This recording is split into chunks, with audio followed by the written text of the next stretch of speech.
leader in motorsports television, presents Speed World.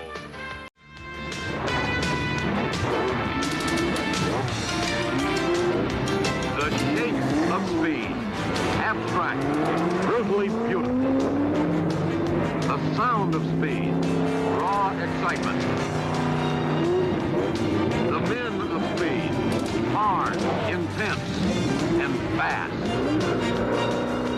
From all over the world, they gather annually in a sleepy central Florida town called Sebring for the premier sports car race in the United States, the 12-hour Sebring Grand Prix of Endurance.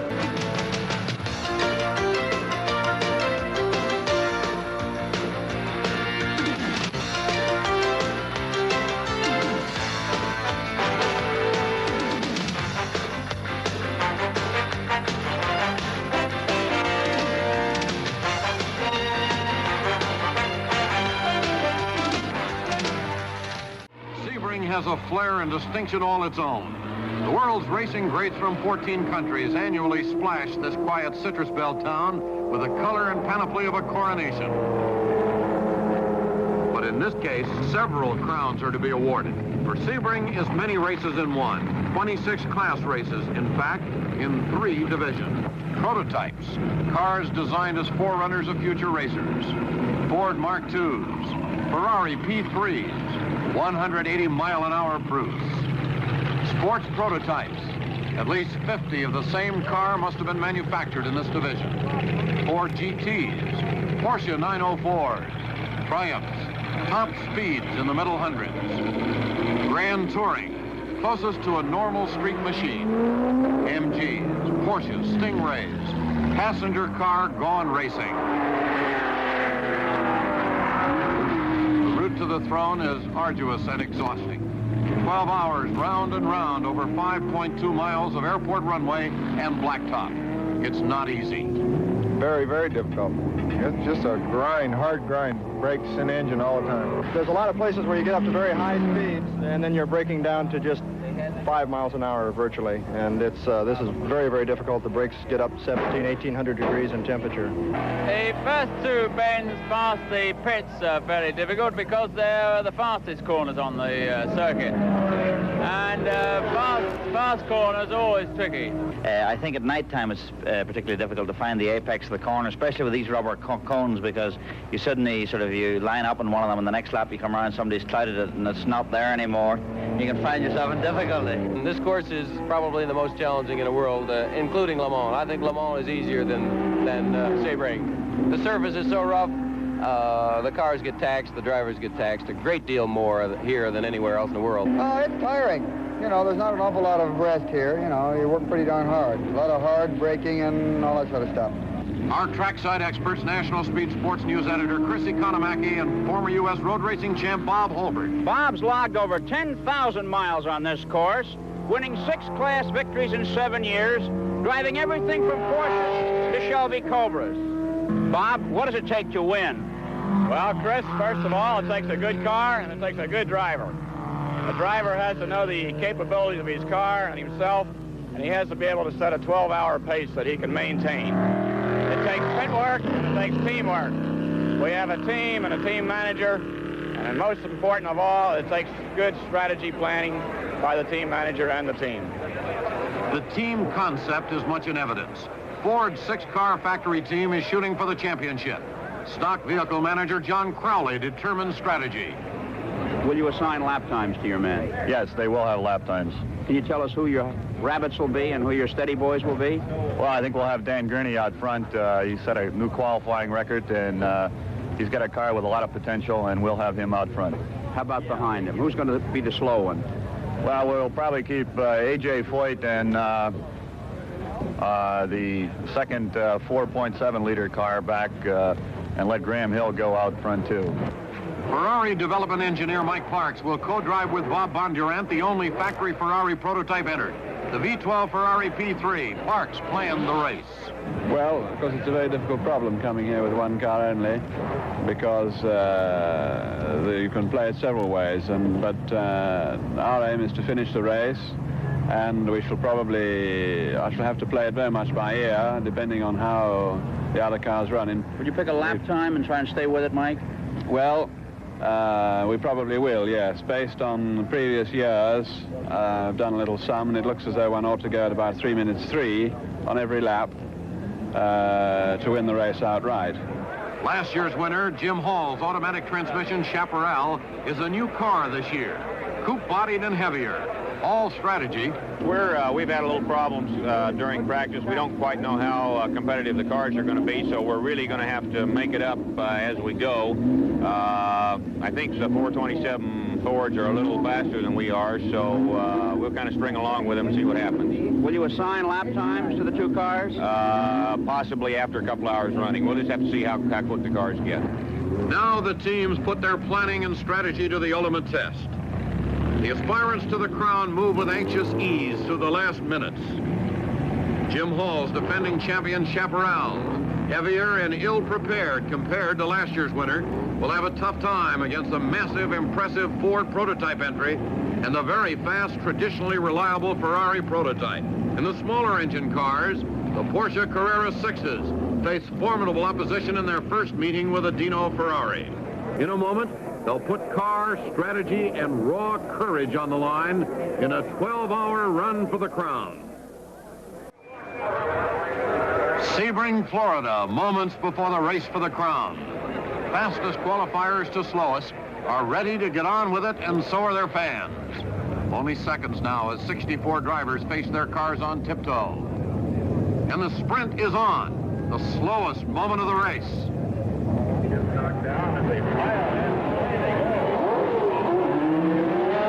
It's a Ferrari, first away.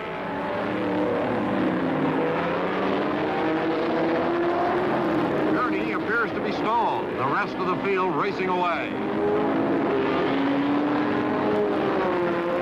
Amazingly enough, it's the smaller engine dino-ferrari leading the pack.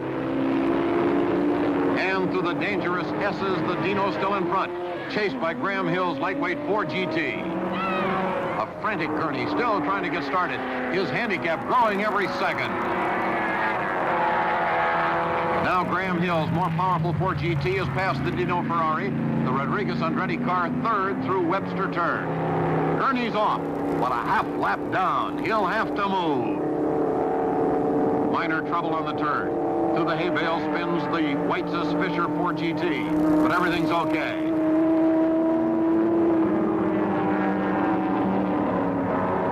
A Goodyear Blimp's eye view of the warehouse straight as Dan Gurney's blue Ford prototype turns it on.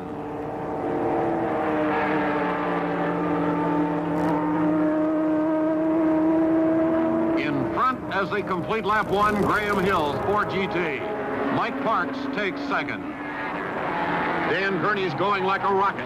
Fastest qualifier at 107 miles an hour. His troublesome start put him 63 cars down. An enormous handicap for the car Ford planned to lead the race. Timers clock Gurney at 2 minutes, 54 and 8 tenths. An absolute course record, better than 107 miles per hour. He's moving. Meantime, the Ferraris have captured the front ranks.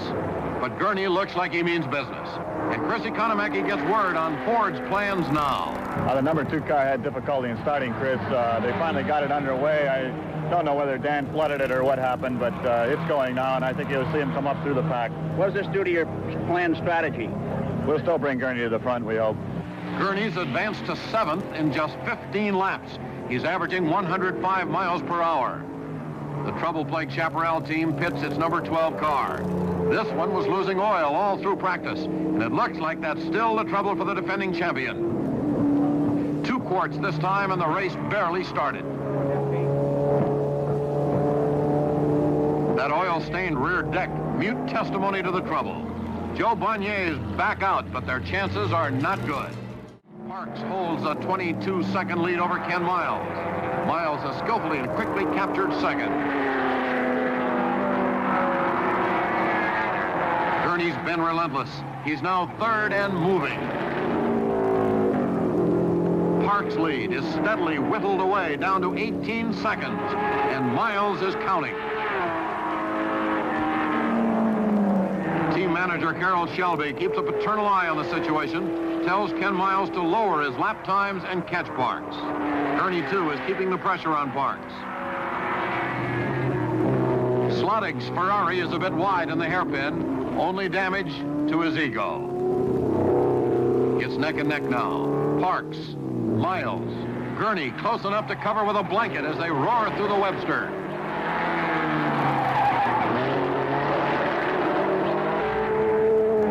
More trouble for the chaparrals. There's word from the other end of the pits that both chaparrals are in and probably out of the race. Let's get the word from team driver and co-developer Hapsharp. Well, we don't seem to be able to build a closed car as well as we did the open cars that we campaigned here last year. The additional weight of the prototype car, which is required by the rules, and everything we have is designed for a lightweight automobile. We didn't think we'd be fast enough, but we thought we had our durability problems licked. A bitter disappointment for designer driver Jim Hall and the Chaparral team.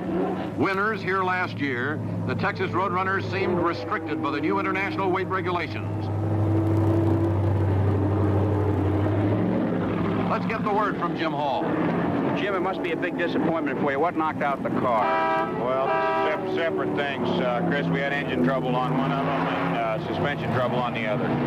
Jim, before the trouble set in, were you satisfied with the performance of the cars against the competition? Yes, we were. The cars, I think they're competitive in lap speeds, both here and Daytona. This is a long race, and we were satisfied with the speed we were running. The Porsche Carrera 6s are impressively fast. The Mitter class number 53 overtakes its factory twin, driven by Buzetta and Herman.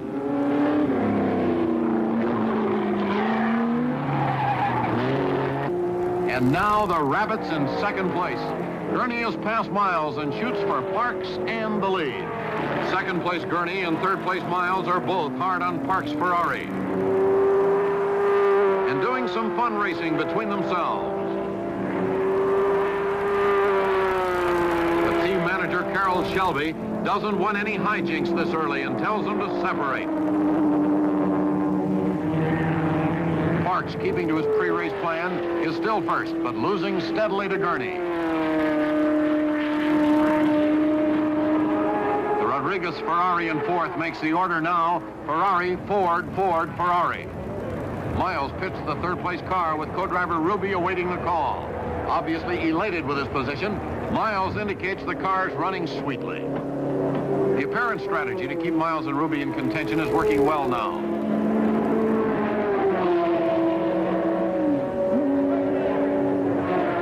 Ruby's ready to be off, but no start. Shelby wonders if it's a repeat of Gurney's problem. An old Indianapolis trick.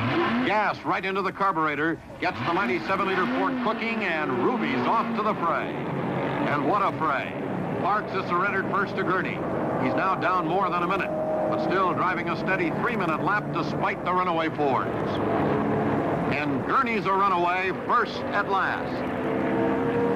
It took him just 25 laps to pass all 63 opponents. Ruby's settling in at third according to plan. Triumph and tragedy shared the 66 12 Hours of Sebring. In 25 laps, Dan Gurney passed 63 cars and took the lead. But in late afternoon, Bob McLean flipped his Ford GT40 and was killed. And after nightfall, Don Wester collided with the crippled Ferrari of Mario Andretti and went off course, killing 4 spectators who were in an unauthorized area. As we rejoin the action, Gurney leads the Ferrari pits. Parks pits the prototype Ferrari for Bondurant to relieve him.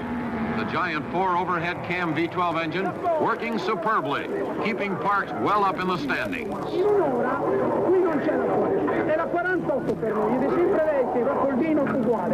Gas, rear tires, and a quick check all around, and Bondurant takes the controls.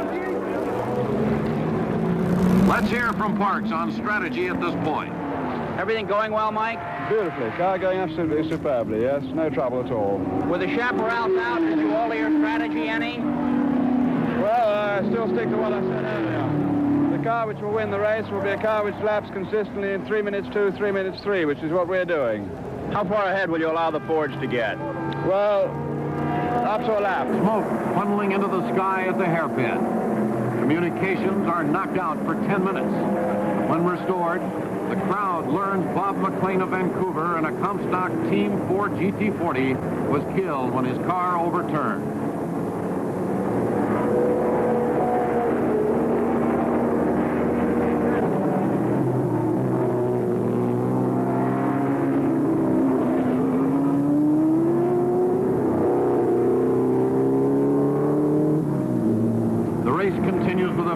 Ford Ferrari battle shaping up as we near the halfway point. The Gurney Grant Ford first. Parks Bondurant Ferrari second. Miles Ruby Ford third. Rodriguez Andretti Ferrari fourth. Let's check with Chris Economaki and Bob Holbert at the midway marker. There have been several withdrawals, notable among them the two Chaparrals, which are out of the competition. Roger Penske's prototype Corvette is out, and the Ford GT40 of former world champion Graham Hill, who was teamed with Scotland's Jackie Stewart. Bob, how does it look to you? Well, Chris, we opened up this morning with cloudy skies and a little bit cooler weather. This seemed to mean a real fast pace for the boys. Probably the best competition we've ever had here at Sebring.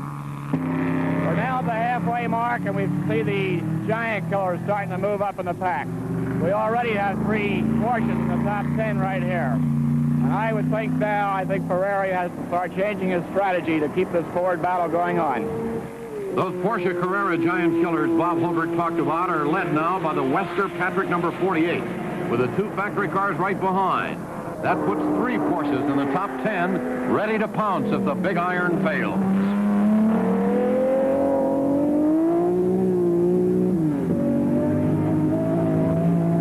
Porsche's main opponent, the very quick dino-ferrari, is pitted with rear suspension problems. This long pit stop puts a crimp in Ferrari's plans to make some under 2-liter points. The Bandini Scarpiati team can't be discounted, and they're finally off as dusk settles slowly over the track. The Triumph team is dominating its class with number 41, the current leader. Up front, the Parks Bondurant Ferrari in third draws a bead on the Miles Ruby second placer, and the Gurney Grant Ford hold first. But they're all on the same lap. Amazing for this late in the race. The dangerous hours approach. Dusk lends an eerie quality to the scene as drivers adjust to the tense nighttime driving hours. There's a report the Parks Bondurant Ferrari is out. Bondurant abandoned the car on the track. Let's find out from Mike Parks. Mike, it's very unusual for a leading Ferrari to go out at Sebring. What happened? Well, it was quite a surprise to me, too, actually, because we usually try and make our cars to last. Actually, the car lost second gear, and from then on, it just got rather difficult to change gear. And finally got stuck in 1 gear, and Bob couldn't drive it anymore. The demise of the third-place Parks Bondurant Ferrari gives Ford clear sailing. Only the Andretti Rodriguez Ferrari near the top, and then the Walt Hanskin Mark Donohue Ford, followed by the Scott Revson Ford. The third-place Rodriguez Andretti Ferrari is in and damaged. Andretti's car was one of those involved at the Webster. From the looks of things, they're going to have trouble getting him out again. But Andretti's getting back in. They're trying to give him some light, but it doesn't look good. Fire! Quickly out.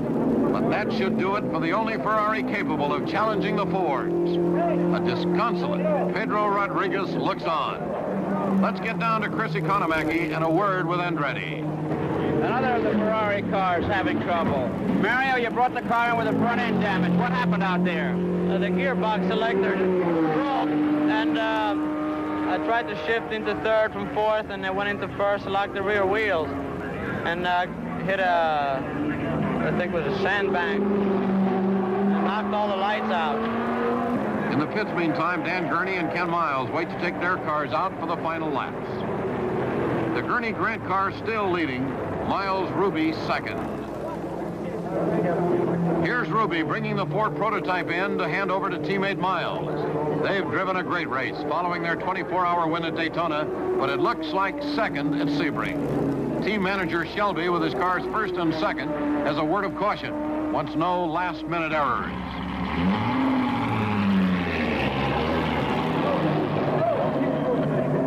And now Gurney's car arrived. Jerry Grant ready to turn it over to his partner. This will be the first major endurance triumph for the Gurney Grand Duo. Especially welcome to the hard luck-plagued Dan Gurney. Only laps left now as 10 o'clock approaches. And Dan Gurney pulls out on the final laps to the crown. He has only to keep his car under wraps and out of trouble for a few more laps, and his first Sebring victory is a reality.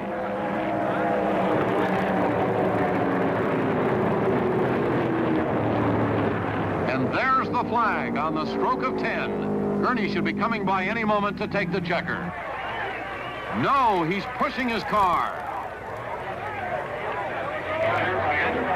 Gurney apparently stalled on the track and is risking disqualification for pushing the car across the line.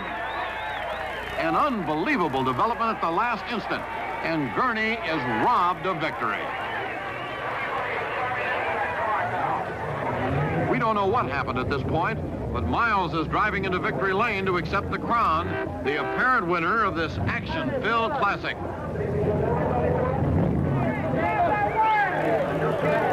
And obviously elated but surprised, Miles enjoys the victory lane hubbub, while everyone wonders what happened to Gurney.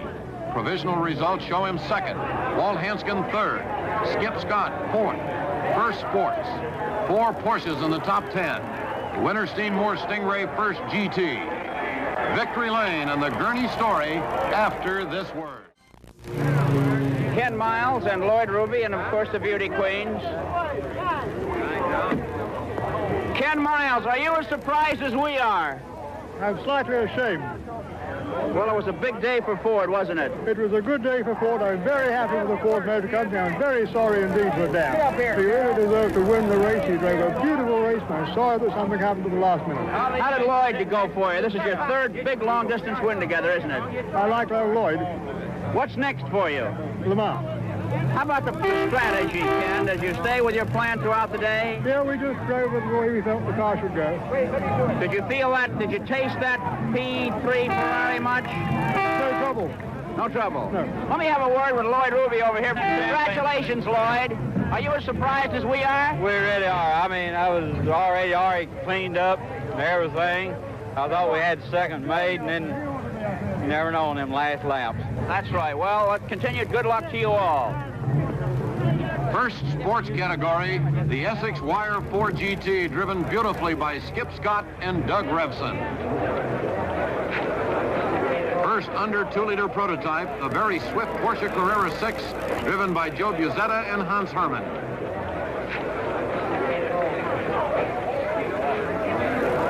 First Grand Touring, the Roger Penske-entered Stingray, driven by George Winterstein and Ben Moore. Now, let's get the word on Gurney. Dan, it seems like I'm always asking you what happened. Well, she quit. Engine trouble? I believe so. How long did you push it? Oh, probably almost a quarter mile. About a quarter mile. It's got to get better, doesn't it? Gurney disqualified, but nevertheless, he set an overall track record of 2:54.8. Miles' race speed was 98.8 miles per hour, a new record, and in all it was a record-shattering day for more than 60,000 at the 16th Sebring Grand Prix of Endurance.